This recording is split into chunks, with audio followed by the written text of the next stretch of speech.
Hello student, today we will discuss about fine structure of electronic bands.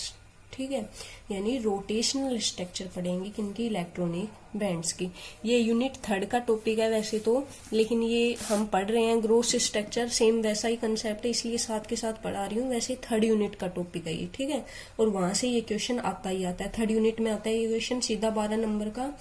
तो ये 2 branch का भी है, एक 3 ब्रांच वाला भी है, ठीक है भाई। एक तो PQR ब्रांच, एक PR ब्रांच। तो पेपर में अलग से नहीं पूछा जाता, एक ही पूछा जाता है, तो आप कौन सा भी पढ़ सकते हो। दोनों करवाऊंगी वैसे मैं, अगर अलग से पूछा जाता है तो आप अलग से कर सकते हो। तो fine structure of electronic bands.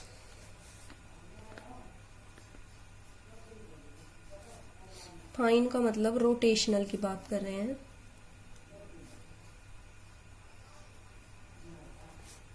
Structure of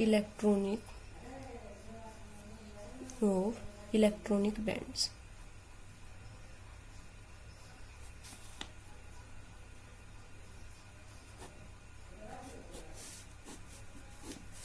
देखो भाई, फाइन क्यों बोल रहे हैं, आपको पता है जब एक इलेक्ट्रॉनिक ट्रांजिशन होता है तो उसके अंदर नंबर ऑफ लेवल्स एग्जिस्ट करते हैं, क्योंकि हमने पढ़ा है इलेक्ट्रॉनिक्स जो आपके इलेक्ट्रॉनिक लेवल होते हैं उसके अंदर ही क्या वाइब्रेशनल लेवल्स एग्जिस्ट करते हैं, और उसके अंदर क्या करते हैं, रोटेशनल लेवल्स एग्जिस्ट करते हैं। तो क्या देखते हैं, हम देखते हैं कि भाई फाइन बैंड में ना फाइन स्ट्रक्चर मिलती है। यानी जब बैंड आपका ड्रा होता है तो उसमें क्या होता है, लार्ज नंबर ऑफ लाइंस होती है, ठीक है, और सब एक पर्टिकुलर मैनर में अरेंज होती है। तो क्या होता है कि भाई इंडिविजुअल बैंड्स मिलते हैं वैसे इनके रोटेशन के, लेकिन बहुत फाइन स्ट्रक्चर हो जाती है। क्यों? क्योंकि भाई नंबर ऑफ ट्रांजिशंस इन्वॉल्व हो गए ना, अब तो होंगे तो सारे ट्रांजिशन। तो उसके केस में अगर हम इलेक्ट्रॉनिक बैंड, एक होता है रोटेशनल बैंड्स, आपने पीछे पढ़े हैं ना रोटेशनल मोशन डायोएटॉमिक मॉलिक्यूल के लिए, वो नहीं पढ़ रहे हैं, अब पढ़ रहे हैं किसके लिए, इलेक्ट्रॉनिक बैंड्स में रोटेशनल की क्या स्ट्रक्चर होती है, ठीक है। अब ये चेंज हो जाएगा आपके, इसके लिए सिलेक्शन रूल भी चेंज हो जाएगा, आपका पूरा ये जो इसका न्यूमेरिकल पोर्शन है ये भी चेंज हो जाएगा, ठीक है। क्योंकि अब हम किस में पढ़ रहे हैं, इलेक्ट्रॉनिक बैंड के अंदर पढ़ रहे हैं इंफॉर्मेशन को। जब हमने अलग से पढ़ा था ओनली रोटेशनल, अब इसमें क्या है भाई, वाइब्रेशनल भी इन्वॉल्व हो गया है आपका और इलेक्ट्रॉनिक भी। तो हम जानते हैं, बार बार हम पढ़ रहे हैं कि इलेक्ट्रॉनिक बैंड कैसे दिया जाता है भाई, mu equal to electronic band, electronic band is mu क्या होता है, mu E G dash minus G double dash plus F dash minus F double dash. ये क्वेश्चन हम बार बार पढ़ रहे हैं भाई, ग्रोस स्ट्रक्चर में भी यही थी आपकी, उसमें तो हमने इसको इन्वॉल्व किया था, इसको इग्नोर कर दिया था क्योंकि हमें इसकी जरूरत नहीं थी, हमें पढ़ना ही इसको था, ठीक है। ये तो रहेगा ही रहेगा भाई, इसके अंदर ही है, ग्रोस स्ट्रक्चर में भी हम इसके अंदर ही पढ़ रहे थे, ठीक है, और इसमें भी हम इसके अंदर ही पढ़ रहे हैं। अब हम इसको भी, इसकी हमें जरूरत नहीं है, हमें किसकी है, इसके बारे में पढ़ रहे हैं, ठीक है। तो हम क्या मान लेंगे, ये पूरा एक मान लेंगे कि इसको क्या मान लेंगे, बैंड ओरिजिन, उसमें इसको बैंड ओरिजिन मानते थे, ठीक है। अब इनके इसके स्पेक्ट्रम को पढ़ रहे हैं इनके अंदर, तो इसको मान लिया, इनके कोरस्पोंडिंग जो भी मिल रहा है ना आपका स्पेक्ट्रम, वो क्या है, एक बैंड ओरिजिन है, ठीक है। और F डैश क्या है भाई, रोटेशनल टर्म है, किसके कोरस्पोंडिंग, अपर लेवल, अपर इलेक्ट्रॉनिक लेवल, इंपोर्टेंट वर्ड, अपर इलेक्ट्रॉनिक लेवल, नो अपर रोटेशनल लेवल, ठीक है। और ये क्या है भाई, लोअर इलेक्ट्रॉनिक लेवल, ठीक है भाई। अब क्या करेंगे, वो ही अपना बस इसको बैंड ओरिजिन मान लिया और इसको क्या करेंगे, सोल्व करेंगे। तो इस केस में म्यू, इसको मैंने एक बैंड ओरिजिन माना म्यू नोट, ठीक है, प्लस इसको इग्नोर नहीं कर सकते हम क्योंकि इसके अंदर ही एग्जिस्ट कर सकते हैं। हाँ, इसके लिए हम इसको इग्नोर कर सकते हैं, इसके लिए जैसे हमने वाइब्रेशनल में किया था कि भाई ये ट्रांजिशन इग्नोर कर दिया हमने, ठीक है, क्योंकि ये इसके अंदर एग्जिस्ट करते हैं ना। तो mu naught plus F dash minus F double dash, ठीक है भाई।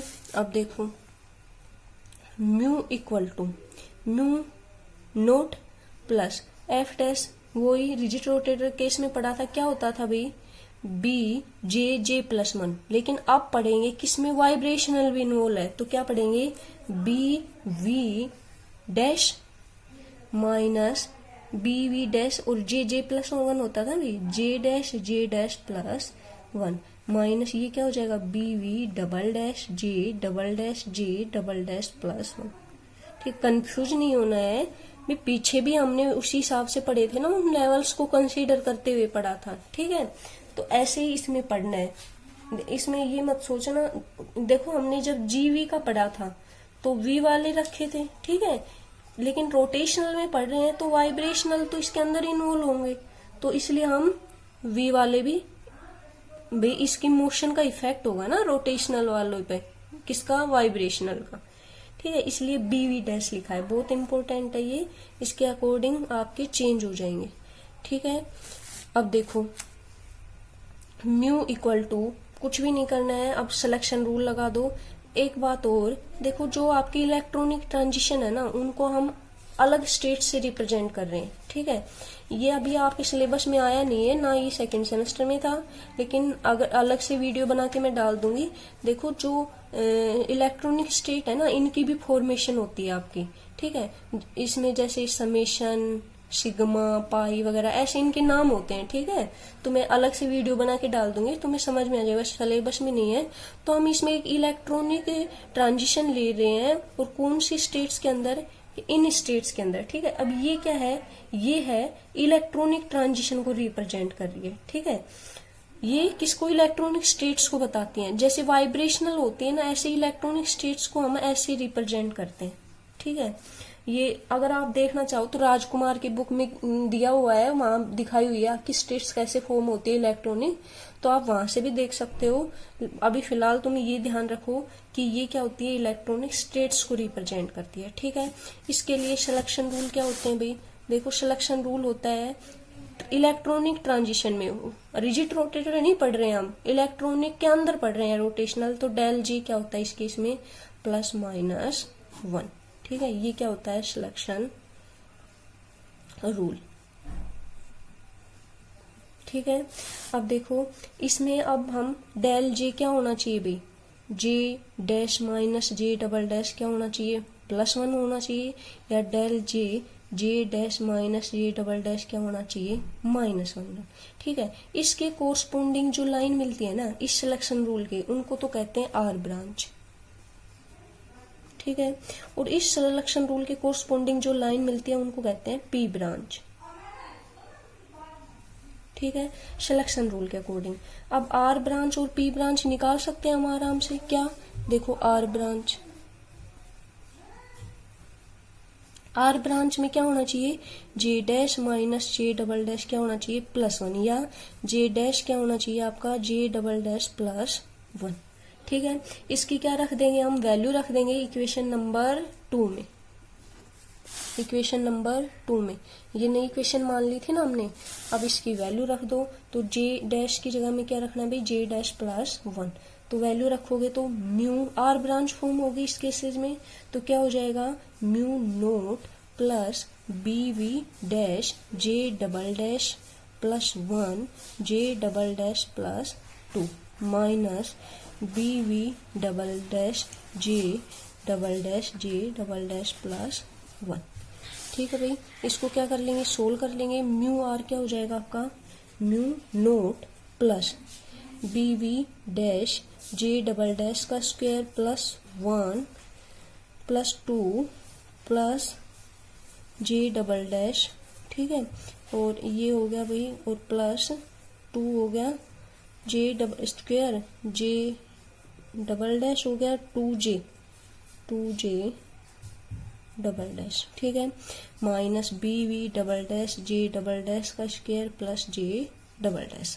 अब इन टर्म्स को हम क्या करेंगे, सेपरेट करेंगे, जैसे पीछे क्या था। म्यू आर क्या हो जाएगा, देखो mu naught plus two B V dash.